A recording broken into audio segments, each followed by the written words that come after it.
예, 이번 시간에는 업무용 승용차 관련 비용 구분에 대한 내용들을 이론 정리하고 우리 세무사랑 프로에서 정리해야 되는 과정들을 한번 살펴보도록 하겠습니다. 자, 첫 번째 업무용 승용차 관련되는 부분, 적용사업자와 적용시기. 법인사업자는 간단한데 개인사업자는 조금 복잡합니다. 자, 복식부기 의무자 중에 성실신고 확인 대상 사업자였던 사람들은 2016년도부터 이미 적용을 하고 있고요. 자, 성실신고 확인 대상 사업자 외에 복식부기 의무자는 2017년도부터 적용을 하고 있습니다. 그리고 소득세법에서 기장의무는 복식부기 의무자하고 간편장부 대상자가 있는데 간편장부 대상자는 적용이 제외되고 있다라는 부분입니다.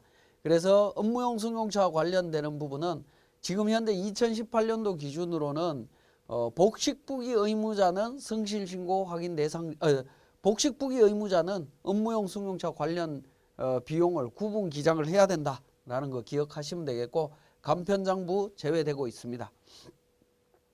자, 업무용 승용차에 대한 범위입니다. 운수업이나 자동차 판매업 등에서 사업에 직접 사용하는 승용차를 제외한다. 그러니까 렌트카나 렌트카 운영업을 하시는 분들 또는 택시회사나 뭐 이런 쪽들은 제외입니다. 그 외에 업무용 승용차는 개별소비세법에 해당되는 1조 2항 3호에 해당되는 승용차, 우리가 알고 있는 일반적인 승용차는 전부 다 업무용 승용차다라고 이해를 하시면 되겠고요. 일반 승용차는 물론 SUV, RV, CUV 차량도 포함이 되지만은 승용차가 아닌 거, 9인승 이상의 승합차나 버스, 트럭은 제외된다라는 거, 이것도 기억을 하셔야 되겠네요. 자, 업무용 승용차를 우리가 세무사랑 프로에다가 관리하기 위해서 등록을 해야 되는데요. 이 등록할 때 필요한 정보들입니다. 자, 차량 번호와 차종이 필요합니다. 자, 이 부분은 자동차 등록증 사본을 갖고 해결하시면 되고, 임차 여부, 임차 기간, 즉 렌트냐 리스냐라는 부분인데 그 관련되는 계약서 사본입니다.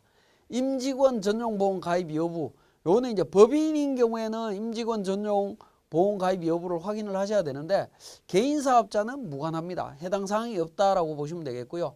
그 다음에 운행기록부나 출퇴근 사용 여부 뭐 관련되는 정보가 있다라고 하면 확인을 하시면 됩니다. 운행기록부는 업무용 승용차 운행기록부 작성 내용을 확인하셔갖고 주행거리라든가 이런 부분들을 확인하시면 되겠습니다. 자, 업무용 승용차 관련 비용에 대한 부분입니다. 관련 비용은 감가상각비를 포함해서 임차료, 유류비, 보험료. 임차료라고 하면 리스나 렌트 비용이 되겠고요. 유류대 보험료, 수선비, 자동차세, 통행료, 금융리스 부채에 대한 이자 비용, 뭐 이런 부분들을 전부 다 포함하는 개념으로 되어 있다라는 거고요. 자, 이런 비용들을 구분해서 다 기장을 해야 됩니다. 자, 그리고 업무용 승용차 운행기록부를 작성해야 되는데 업무용 승용차는 말 그대로 업무적으로 사용을 했느냐 안 했느냐를 따지는 겁니다. 업무적으로 사용 여부, 업무 비율은 어떻게 계산하냐면 승용차별로 계산을 하는데 총 주행거리분에 승용차별로 운행기록 등에 의한 업무용 사용거리 곱하기 100으로 되어 있습니다. 그래서 주행거리 비율로 해서 업무용 비율을 계산하도록 되어 있습니다. 그러면 업무적으로 사용했다라는 개념이 뭐냐라는 부분인데요. 제조시설, 판매시설에 해당하는 사업장을 방문하거나 거래처, 대리점을 방문했다. 또는 회의 참석, 판촉 활동, 출퇴근 등 직무와 관련되는 업무 수행에 따라 주행한 거리를 말합니다. 자, 이러한 거리로 주행을 했다라는 것을 우리는 운행 기록부를 통해서 확인을 할 수가 있습니다. 자, 운행 기록부를 작성했다면 비율이 이렇게 계산이 된다라는 거고요. 만약에 작성하지 않았다라고 하면 우리가 뒤쪽에서 세무조정 과정들은 살펴보도록 할 기회가 있습니다. 그때 확인하도록 하고요. 자, 그러면 우리 세무사랑 프로를 통해서 지금까지 설명드렸던 내용에 대해서 우리가 그러니까 업무용 승용차 관련 세무조정을 하기 위한 기초정보 등록 과정을 한번 살펴보겠습니다.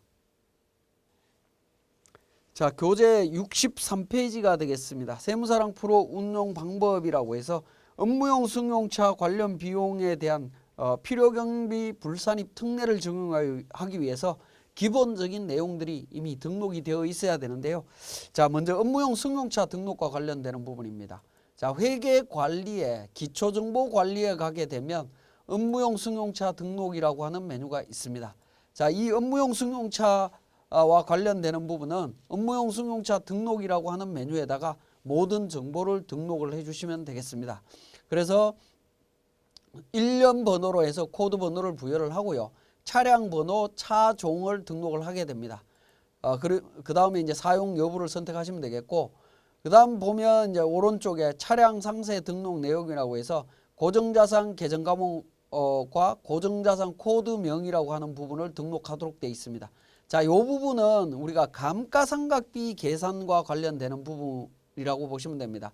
업무용 승용차 관련 비용은 감가상각비도 업무용 승용차 관련 비용으로 보고 있죠. 그래서 우리는 고정자산 등록이라고 하는 고정자산 및 감가상각이라고 하는 고정자산 등록 메뉴가 있습니다. 여기에 승용차 관련되는 정보 승용차 관련되는 정보 부분이 업무용 승용차 등록과 연계해서 확인을 하시면 되겠습니다. 고정자산 등록에 등록되어 있는 이 정보들이 업무용 승용차 관련해서 차량과 감가상각비가 연계되도록 고정자산 계정 과목과 고정자산 코드명을 연결시켜 주는 부분이라는 겁니다. 자, 1번 차량, 그랜드 차량 같은 경우에 차량 운반구라고 하는 고정자산 등록에 1번 코드, 자산 코드명 1번으로 부여가 되어 있습니다. 그죠? 그 1번으로 부여되어 있는 정보를 우리 업무용 승용차 관련해서 2번 고정자산 코드명의 1번 차량으로 이렇게 연결시켜 주게 되면 고정자산 등록에서 계산된 이 감가상각비가 업무용 승용차 관련 비용의 필요경비 불산입 조정을 할 때 자동으로 감가상각비도 연계되도록 된다라는 점입니다. 그래서 정확하게 연결을 시켜주시면 되겠고, 자, 그 다음에 취득일자 경비 구분 나옵니다. 취득일자는 자동으로 고정자산 등록에 등록되어 있는 취득일자가 자동으로 반영된다라고 보시면 되겠고요. 8번째 임차 여부가 나옵니다. 임차 여부는 자가 차량부터 시작해서 렌트, 금융리스, 운용리스, 비업무용 뭐 여러 가지가 나옵니다. 보통은 자가 차량 아니면 렌트나 금융리스로 선택이 될 걸로 보여집니다. 자, 그렇게 등록을 해주시면 되겠고요. 자, 이렇게 이제 등록이 되고 나면 임차 여부가 결정이 되면 자가 차량은 상관없습니다만은 임차 차량 같은 경우에는 리스나 렌트 차량의 경우에는 임차 기간을 입력을 해주시면 되겠습니다.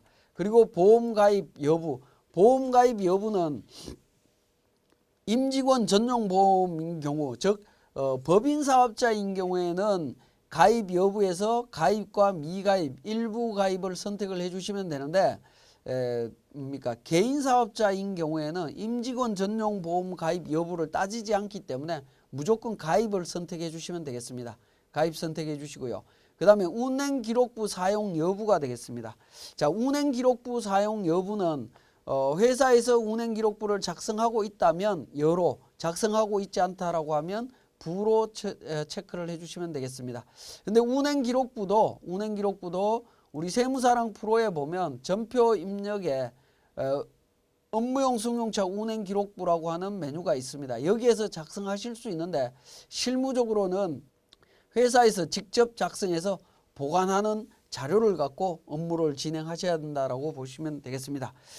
자, 이렇게 이제 업무용 승용차를 기본적으로 등록하게 되는데, 자, 등록을 그러면 매년 업무용 승용차 등록이라고 하는 메뉴에서 등록할 거냐 하는 부분인데요. 차량과 관련되는 부분은 당해 연도에 사용하고 차량이 없어지는 게 아니라 계속 연결되는 차량이죠. 그래서 우리 메뉴에는 F6번 불러오기라고 하는 메뉴가 있습니다. 자, 불러오기 메뉴를 한번 클릭을 해보면 업무용 차량 등록 데이터 전년도에 있는 데이터 불러오겠느냐, 기존에 계속 세무사랑 프로를 통해서 기장을 하고 세무조정을 하고 있다라고 하면 관련되는 데이터를 연계해서 사용할 수 있도록 하고 있습니다. 그러면 작년도 데이터 불러와서 반영하신 후에 올해 추가로 취득한 차량이 있다라고 하면 추가 등록만 해주시면 될 것 같습니다. 자, 그렇게 이해를 하시면 되겠고, 이렇게 이제 업무용 승용차 등록이 완료되었으면 우리 업무용 승용차 비용 계정 과목 걸 세분화해서 등록을 해 주셔야 되는데 그게 64페이지가 있습니다. 비용 계정 일괄 설정 방법입니다. 자, 업무용 승용차 관련되는 계정 과목이냐 아니냐를 결정해야 되는 부분인데 그 부분도 이제 기초정보 관리에 보면 계정 과목 및 적요 등록에서 정리하실 수 있습니다. 자, 계정 과목 및 적요 등록에 보면 우리 보통 이제 업무용 승용차라고 하면 승용차 관련되는 비용들은 822번 차량 유지비라든가 임차료나 수선비, 보험료 이런 계정 과목들이 업무용 승용차와 관련되는 부분, 승용차 관련되는 내용들이 포함이 되어 있을 겁니다. 자, 이런 계정들을 미리 구분 등록을 할 필요가 있습니다. 그래서 우리 세무사랑 프로의 계정 과목 및 적요 등록에 보면 컨트롤 F4 업무용차 일괄 설정이라고 하는 메뉴가 있습니다. 이걸 클릭을 해보시면 세금과 공과금, 임차료, 수선비, 보험료, 차량 유지비에서 이 부분들을 업무용 승용차 관련 계정으로 일괄 설정할 수 있다라는 겁니다. 자, 이렇게 이제 일괄 설정해서 사용하실 수도 있지만 한 가지 좀 고민을 해보실 문제는 뭐냐면 세금과 공과금은 100% 업무용 승용차 관련되는 비용은 아니다라는 겁니다. 관련되는 비용이라고 하면 자동차세 정도가 있을 겁니다.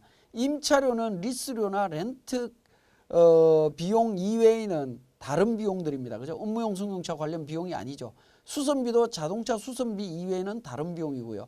보험료도 자동차 보험 이외에 다른 보험료도 있을 수 있습니다. 차량 유지비 같은 경우에도 업무용 승용차 차량 유지비도 있지만 화물차나 승합차 관련되는 유지비도 있습니다. 그러니까 업무용 승용차 비용만 별도로 이게 구분되는 건 아니다라는 거죠. 혼합이 되어 있습니다. 혼합이 되어 있다 보니까 이렇게 혼합이 되어 있으면 어떤 문제점이 있냐면 자,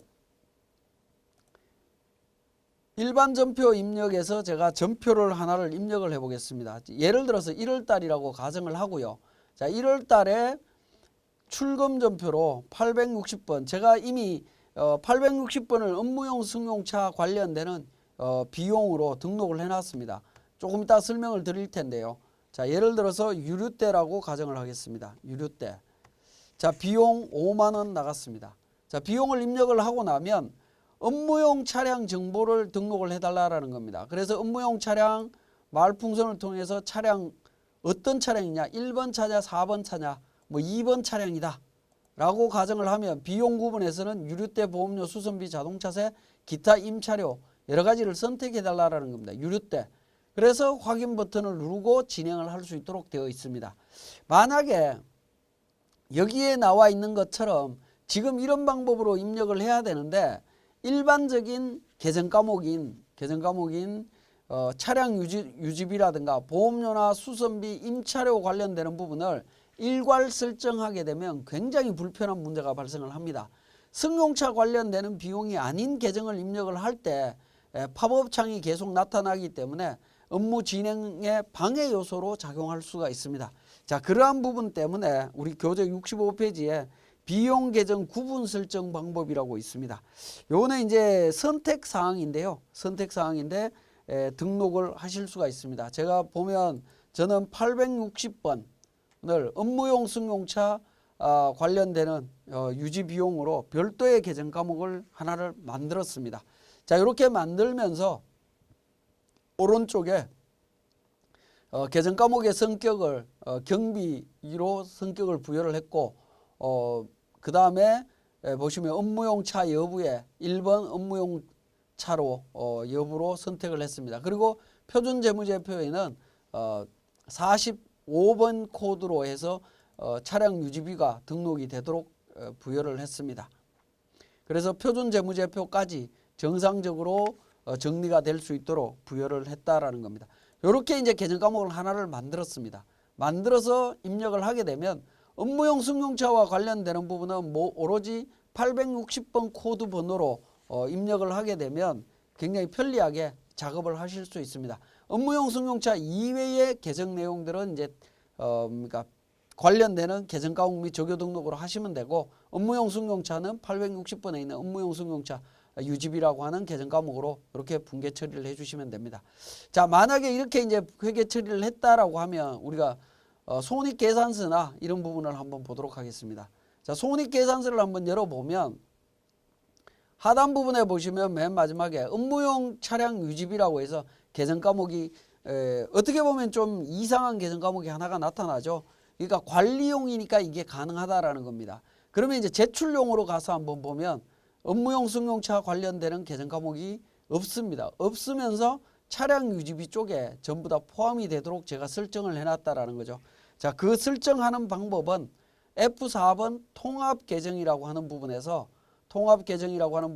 차량 유지비 제출용 명칭이라고 해서 차량 유지비라고 하고 판관비 쪽에 있는 부분을 822번과 860번을 합쳐서 하나의 계정 과목인 차량 유지비로 표현을 해라라고 설정을 해놨습니다. 자, 이렇게 설정을 해놓으면 업무용 차량 유지비도 제출용 재무제표에는 차량 유지비라는 계정 과목으로 묶여서 표현이 되기 때문에 정상적인 별도의 구분 처리 안 된 정상적인 차량 유지비로 포함되어 있으니까 과거 재무제표와 차별될 게 없다라는 겁니다.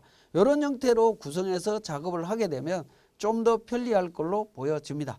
지금 요거 업무용 승용차 업무용 차량 유지 비용이라는 계정 과목 추가로 만드는 부분은 선택 사항입니다. 선택 사항이니까 요거는 이제 편리한 대로 선택해서 확인을 하시면 되겠습니다. 자, 그 다음에 우리 교재 69페이지에 업무용 승용차 운행기록부 작성해야 된다라고 해서 내용이 나와 있고요. 양식이 있습니다. 이 양식은 차량별로 관리를 한다라는 부분이고요. 이 차량별로 관리를 하는데 우리 프로그램에는 업무용 승용차 운행기록부라고 하는 기록부가 있습니다. 그래서 프로그램에다가 입력을 해 주실 수가 있습니다. 자, 이러면 이제 그 운행기록부를 1번 차량과 2번 차량은 운행기록부를 작성하고 있다라는 거죠. 작성하고 있으면 이 부분을 주행거리 부분으로 해서 그 사용 목적 기준으로 쭉 정리를 하실 수가 있습니다. 입력을 하게 되면 자동으로 총 주행거리와 업무용 거리 누계해서 업무 사용 비율이 자동으로 계산이 됩니다. 이렇게 우리 프로그램을 이용하실 수가 있고요. 사실은 여러분들이 우리 프로그램을 이용해서 직접 업무용 승용차 운행 기록부를 작성한다라고 하는 건 현실적으로 좀 어렵습니다. 그래서 F6번에 보면 엑셀 서식으로 다운로드 받아서 작성한 내용을 갖고 우리 프로그램에 업로드해서 작성하실 수도 있습니다. 어느 쪽이든 운행 기록부가 있다면 그 기록부 상에 나와 있는 업무 사용 비율을 계산해서 세무조정에 반영하시면 되겠습니다. 자, 여기까지 우리 업무용 승용차 관련되는 필요경비 특례에 대한 규정을 세무조정하기 바로 직전에 우리가 기장해야 되는 내용들을 정리했습니다. 잘 정리하셔서 세무조정에 잘 반영될 수 있도록 하시면 되겠습니다.